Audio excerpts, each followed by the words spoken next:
আমরা আসলে কেমন মানুষ? মানুষ হয়ে মানুষকে খুন করতে দ্বিধাবোধ করি না, মানুষ হয়ে মানুষকে কষ্ট দিতে দ্বিধাবোধ করি না। যখন যাকে মন চাচ্ছে তাকেই মারতেছি, যাকে মন চাচ্ছে হত্যা করতেছি। কেউ যদি অন্যায়ের বিরুদ্ধে কথা বলে তাকে হত্যা করতেছি, অন্যায় করতেছি।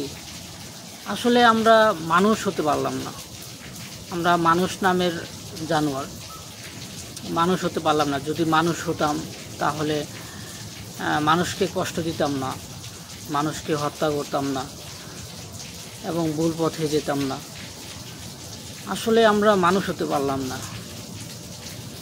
আর আমাদের দেশের যে অবস্থা, একজন মানুষ যদি অন্যায়ের প্রতিবাদ করে, দিন শেষে দেখা যাবে যে সেই মানুষটি হত্যা হয়ে গেছে, সেই মানুষটি খুন হয়ে গেছে।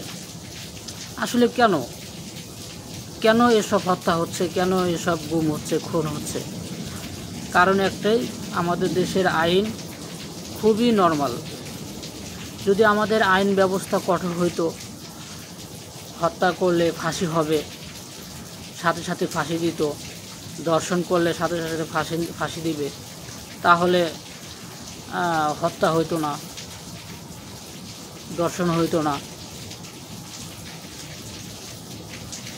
মানুষ অপরাধীর পথে যেত না। আসলে আমরা মানুষ হতে পারলাম না।